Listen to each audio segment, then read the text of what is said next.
Shattered Marriage, a new novel by VMS. Now we are in chapter 1. The temple bells, the wedding silk the temple bells chimed in rhythm with another swaram, filling the hall with the sacred echoes, and jasmine garlands centered the air. The golden lamps flickered against the carved pillars. Kushi sat on the wedding dais, draped in a silk sari that shimmered like molten gold. Her eyes were lowered, her heart a whirl of nervous excitement. Her parents beamed with pride. For them, this was not just a wedding, it was a fulfillment of a promise. They had found the perfect match. Gautam, a young business tycoon whose name carried power in elite circles. Kushi's mother leaned close and whispered, "You are blessed, my child. You will live like a queen.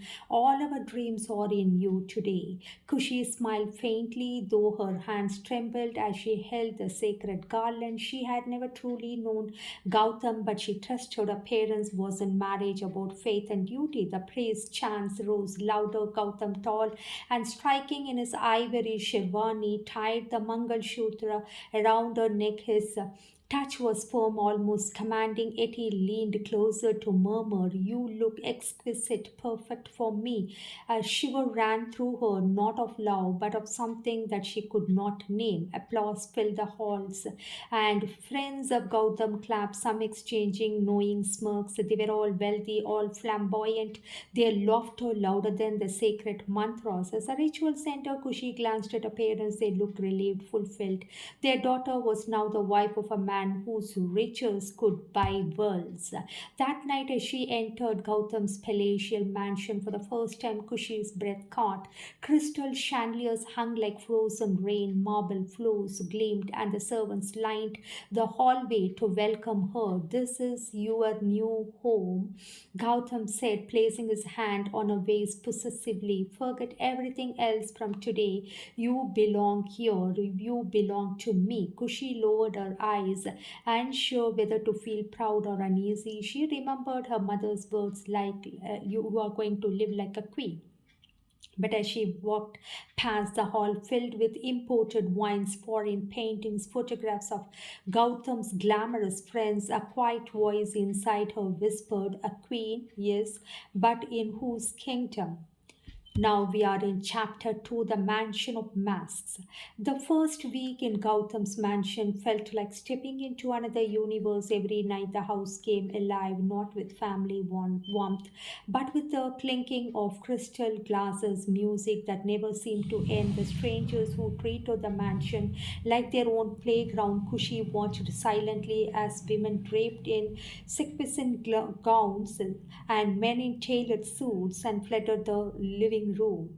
Their laughter was loud and their words careless. She noticed how the women leaned on men who weren't their husbands, how whispers and stolen glances passed like secrets in the air. One evening, while arranging flowers in a silver vase, Kushi overheard Gautam's friend Vikram chuckling. "So, Gautam, when are you going to let us meet your new bride properly? She looks like a goddess. Don't hide her away." The men burst into laughter. Gautam smirked, sipping his whiskey. "Patience, boys. She is mine for now, but you know our rule. What is life without a little sharing?" The words cut through her like a blade. Her hands trembled, nearly dropping the flowers. Did she hear it right? Sharing? Was this a joke? Later that night, when the guests left her, Kushi gathered her courage. "Gautam, what did Vikram mean earlier about sharing?" Gautam raised an eyebrow, amused. He leaned back on the leather couch, his drink still in hand. "Don't be so naive, Kushi. This is how our world works. My friend and I, we don't believe in boring traditions. Life is about pleasure, adventure. You will understand soon enough." Her heart raced, "But marriage is sacred. My parents." He interrupted, his voice turning sharp. "Your parents gave you to me. What I do with my life, our life, is none of their concern. You will learn to adapt, Kushi, or you will be left behind." Kushi stood frozen, her upbringing clashing violently with his words. In a home, fidelity was a vow and a duty, and it was mocked as old fashioned weakness.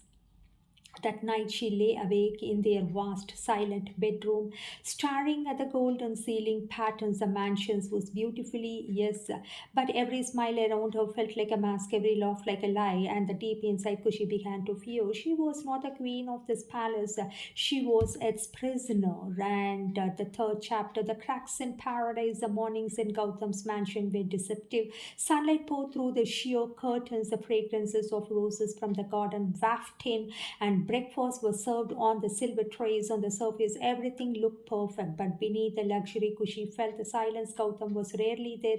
He woke late, rushed through meals, and disappeared into meetings or parties. When he was home, he was always surrounded by friends, his phones, or his drink. One afternoon, Kushi stepped into the balcony where she overheard Gautam's friends in the poolside lounge. She hadn't intended to listen, but their laughter carried. Vikram's voice was loud. That new model I met last night, unreal brother, and my wife was sitting right there, and I didn't even care. Another man added, that's a thrill, isn't it? The secret, the chase. We all do it. Even your wives get bored of the same face every night. And the others roared with laughter. Kushi's chest tightened. She gripped the railing until her knuckles turned white. These weren't just careless men, they were husbands, fathers, but yet they spoke of betrayal as if it were a fashion. Later at night dinner, she tried to reach out. Gautam, don't you think marriage deserves respect? These friends of yours, they speak of that. Before she could finish, Gautam slammed his glass on the table. Enough, Kushi, don't bring your middle class ideals into this house. We are not villagers bound by dusty traditions. We live on our terms. Her throat tightened. She wanted to argue, to scream, but his cold eyes silenced her. That night she cried quietly into her pillow. She remembered her father's voice on her wedding day. Marriage is trust, my child. Hold it like treasure. But in Gautam's world, trust was a currency easily spent. Vows were entertained, and pleasure was the only treasure. And for the first time, since her wedding, Kushi wondered if she had made a mistake too big to undo, and yet leaving wasn't an option, not in a world, not with her parents' honor hanging on her shoulders. She whispered into the darkness, God, give me strength. I don't belong here, but where else can I go?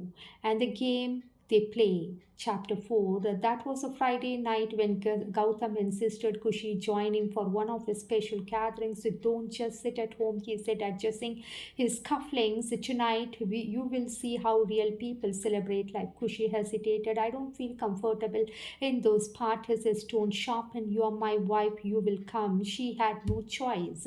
The mansion's grand hall was transformed into something out of a film. The air reeked of expensive liquor, perfume, cigarette smoke, and music throbbed in the background, and the couple swayed lazily, glasses in hand. At first, Kushi thought it was just another social gathering or evening, but as the hours passed, the atmosphere changed. Wives laughed too easily at other men's jokes, hands lingered too long, men whispered into ears that weren't theirs to claim. She noticed Vikram, Gautam's closest friend, dancing with a woman she recognized as someone else's wife. They moved with an intimacy that was undeniable. Kushi's heart pounded. She turned to Gautam. What's happening here? He smiled as though amused by her innocence. Relax. This is freedom, Kushi. These are people who understand life. Why should anyone be stuck with just one partner? Desire has no boundaries. Her breath caught. This is wrong. This is betrayal.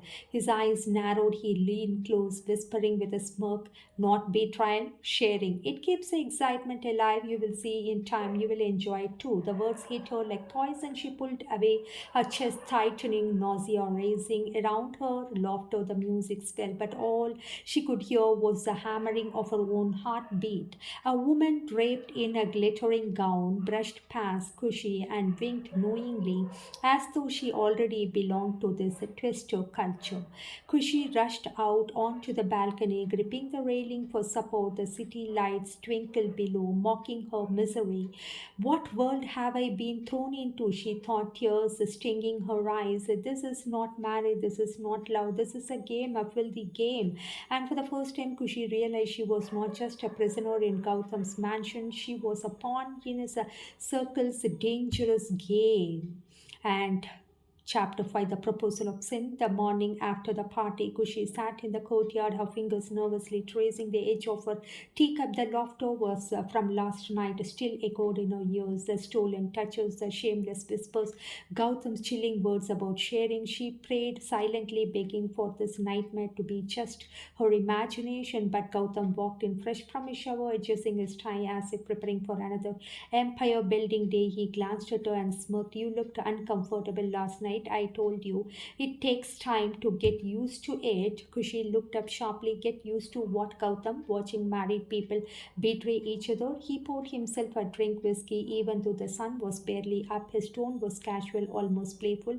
Not betrayal, exploration. You are stuck in your middle class morals. Our circle has no room for that. Everyone shares, everyone enjoys. It is what keeps things fresh. Her eyes widened, her voice trembling.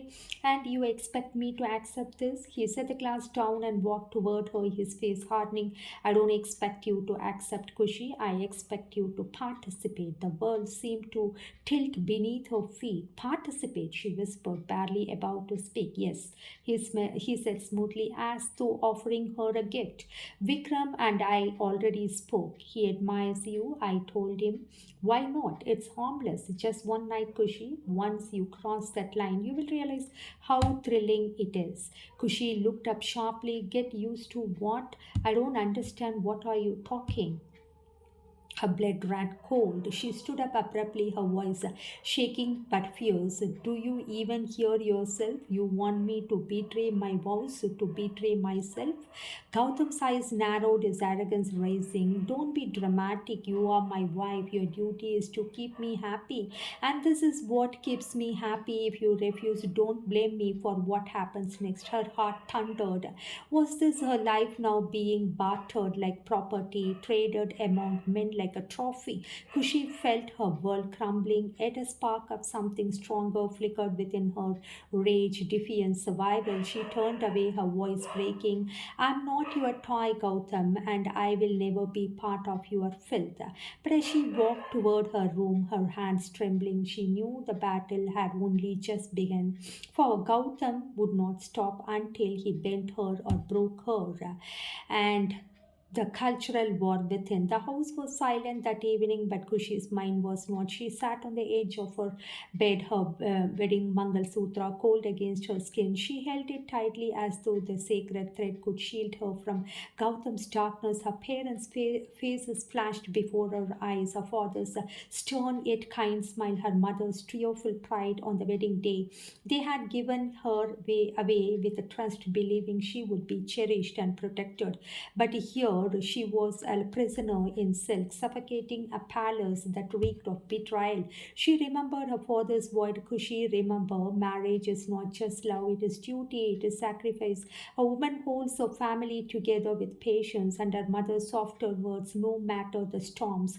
Never let your husband feel you are not a strength. The lessons of a childhood pulled her back, urging her to endure, but her soul screamed against it. Was patience the same as slavery?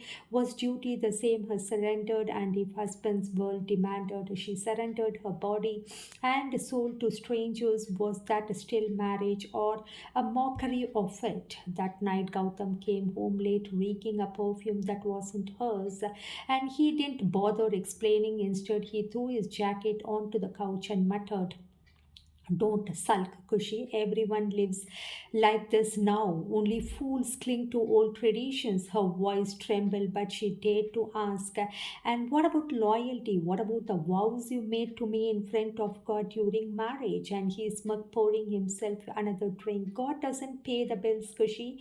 God doesn't give you excitement. That is just fairy tale nonsense. Grow up. She stood there numb, watching the man her parents had chosen for her, a man who who reduced love to lust, vows to lies, and wife to nothing more than an object in his game of swapping. Later, alone in her room, Kushi fell to her knees, clutching the wedding photograph from the wall. Tears blurred her vision as she whispered, Papa, Mama, you raised me to believe in righteousness, but what do I do when righteousness itself is mocked? How do I protect your honor when my own is at stake? The walls offered no answers, but within her heart, a quiet resolve was beginning to stir. She would not let Gautam destroy her soul, not completely, not yet. And chapter 7, the first betrayal. It was a Saturday evening when Gautam insisted Kushi join him for dinner with a circle. This time, no excuses, he ordered, adjusting his cufflinks. They all want to see you. Kushi dressed carefully, draping a pale blue sari, her hair braided neatly. She prayed her presence would at least keep things civil.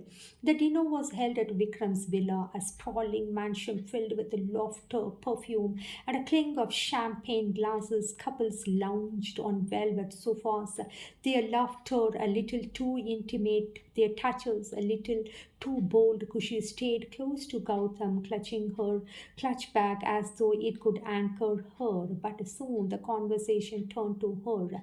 Vikram leaned forward with a mischievous grin. So, Gautam, you have been hiding your gem from us for too long. Your wife is stunning, truly a beauty worth celebrating.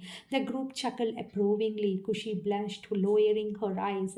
But before she could recover, Gautam smirked and replied, I tell you, didn't I? She's something special, a prize, and maybe one day, if she loosens up, I will let you all see just how much. Room erupted in laughter, glasses clinked. Soon men whistled, Kushi froze, her cheeks burned with shame, her heart hammering against her ribs. She glanced at Gautam, praying he would laugh it too of a bad joke, but his eyes held no apology, only arrogance. Vikram raised his glass to Gautam's queen. Then may she learn our ways soon. The woman giggled, and some with pity, others with knowing smirks. Kushi could barely breathe. She excused herself abruptly and slipped out onto the balcony, her sari brushing against the marble floor. Tears streaked down her face as she gripped the railing. How could her husband, her protector, reduce her to an object, a joke, a thing to be bartered in front of strangers? She remembered her father's words about dignity, mother's pride, and if they had seen this moment, their hearts would have shattered. Inside, she heard Gautam's booming laugh mingling with his friends as if nothing had happened. And for the first time, Kushi realized Gautam was not just trying to bend her into his world. He was breaking her piece by piece until she had nothing left. Chapter 8, Shame and Silence. Kushi walked into the mansion like a ghost, her sari trailing silently across the polished marble floors, and the laughter and the clanging glasses from Vikram's villa still echoed in her ears, mingling with the ache in her chest. She entered her bedroom, closed the door, leaning against it as if the heavy wood could shield her from the humiliation. Her hands trembled, her heart thudded in relentless rhythm. The mirror reflected a face she barely recognized, pale eyes red from tears, lips pressed tight in silent anger. She traced the outline of her lips, wishing she could erase the memory of Gautam's smirk, the laughter of his friends, the feeling of being exposed like prey. She thought of speaking out, confronting Gautam, but every moment of his cold, controlling eyes stopped her. The man she had married, supposedly her protector, had revealed a side so cruel, so devoid of respect, that fear gripped her like iron chains. And yet she could not bring herself to leave. Divorce was unthinkable. Her parents' honor, her social standing, the whispers of the world, all of it shackled her. She had been raised to endure, to preserve dignity, to hide pain behind a graceful smile. Kushi sank into the bed, burying her face in her hands. Is this what my life will be? She whispered to the empty room, a life of shame and silence.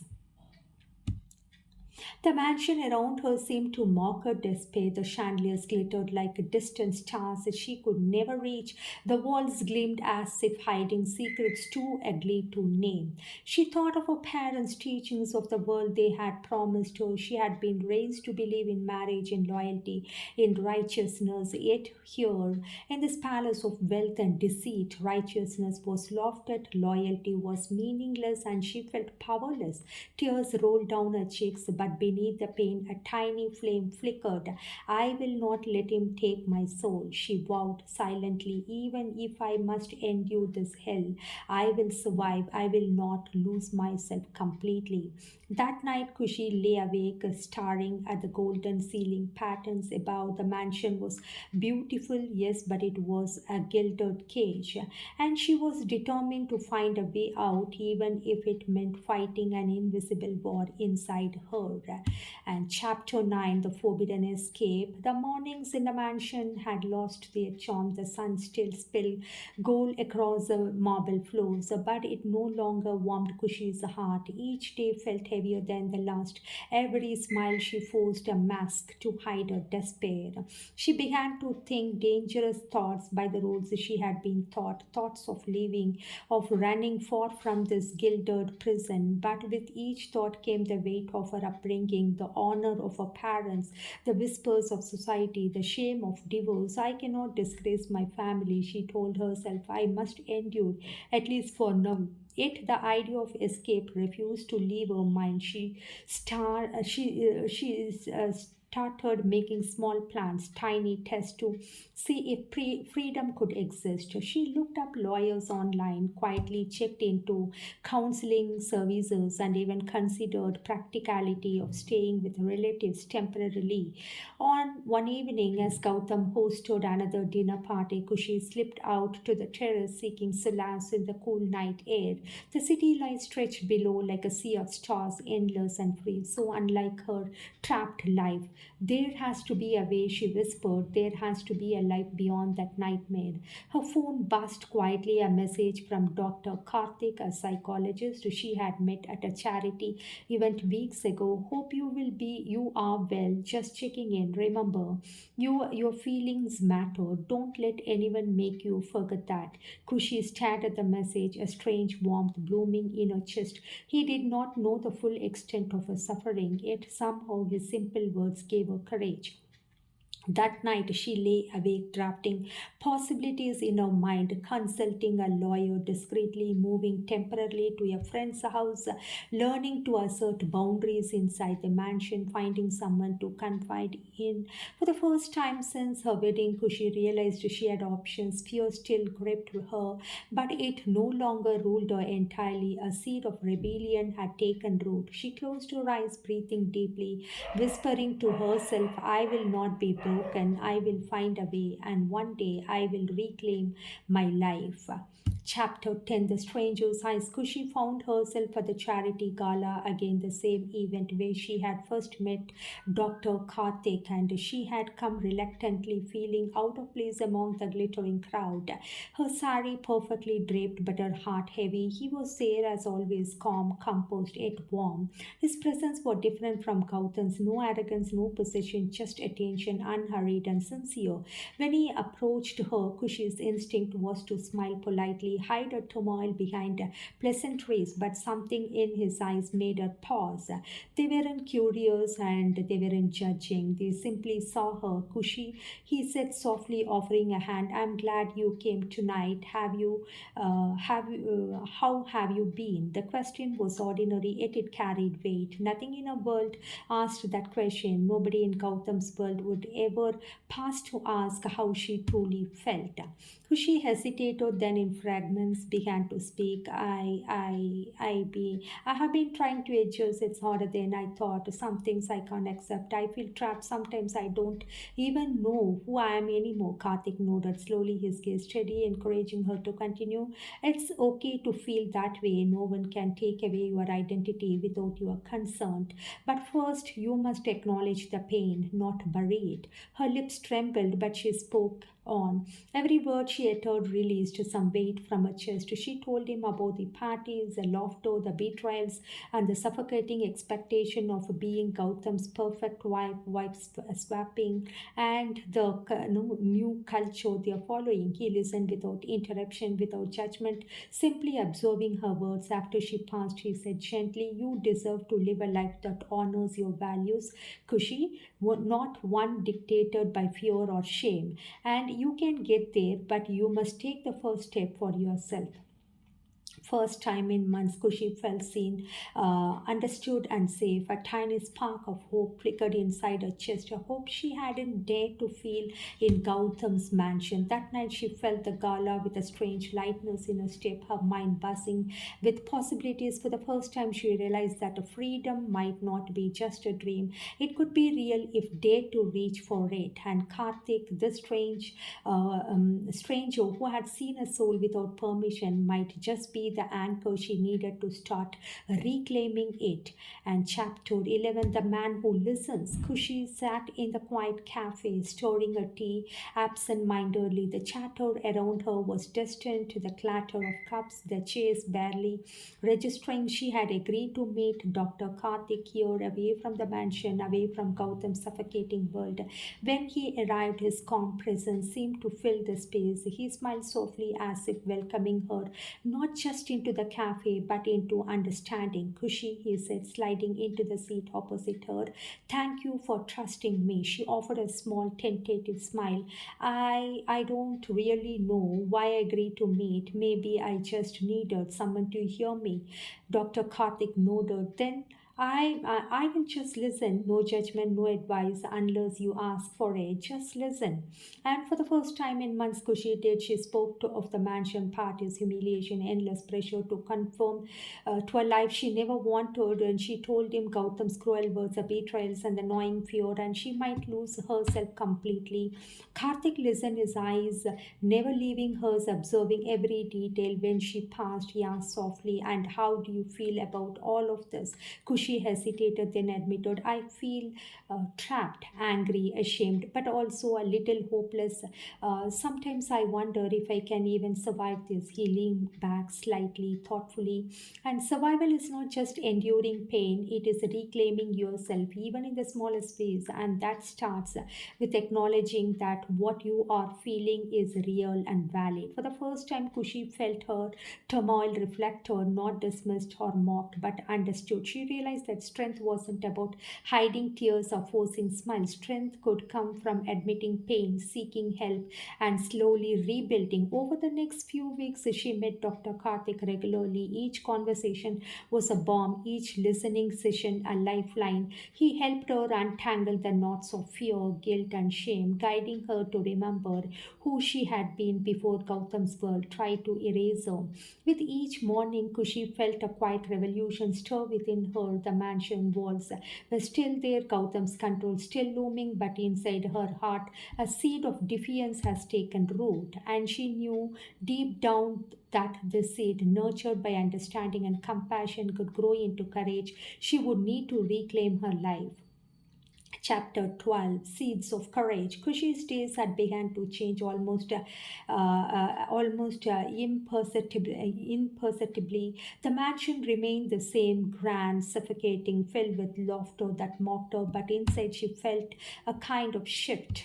Small acts marked the beginning of her rebellion. She stopped attending every party Gautam invited her to, citing headaches or errands. She declined unnecessary outings with her friends, no longer allowing herself to be paraded as a trophy. At dinner one evening, Gautam's friend Vikram leaned close, his grin wolfish. "Come on, Kushi, one night won't hurt.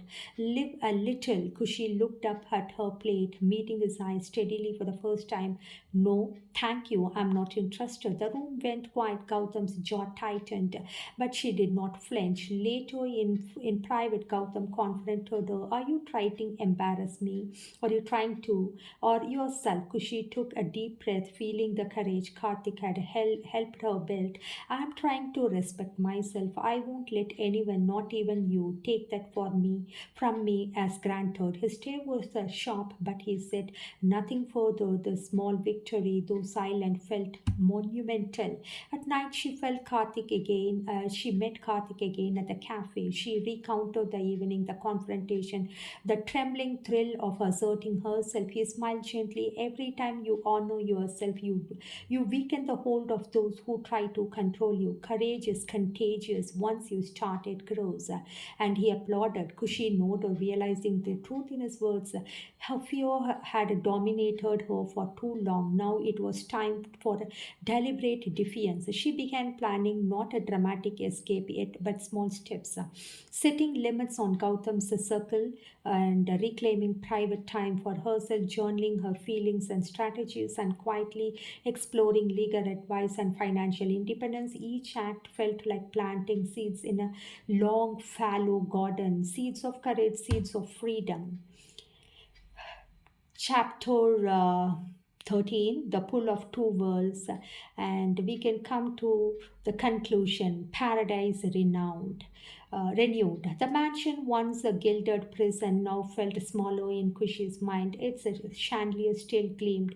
The laughter of Gautam's friend still rang hollow, but she no longer feared it. Months of courage, reflection, quiet rebellion changed her. She had documented her experiences, consulted legal counsel, built an inner strength to amount of wealth or intimidation that could break.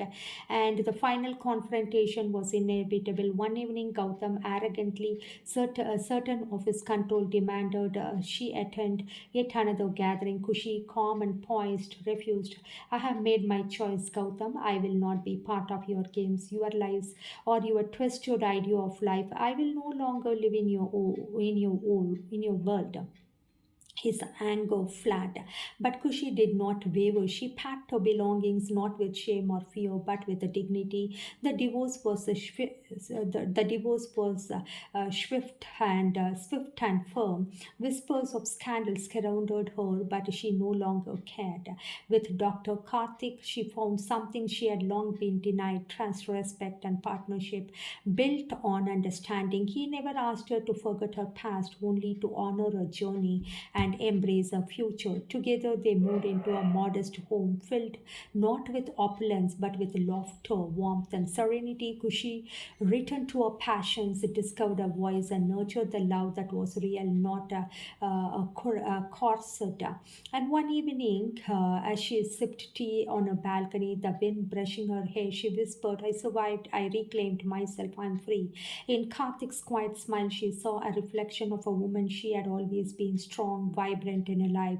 Her paradise, once stolen by wealth and deception, had been restored, not by riches or a society's approval, but by courage, resilience, and love earned through respect. Kushi closed her eyes, letting the serenity sink in. For the first time, she was not a pawn. She was the author of her own life, and every chapter ahead would be written by her own hand. And in that moment, she knew she was finally home.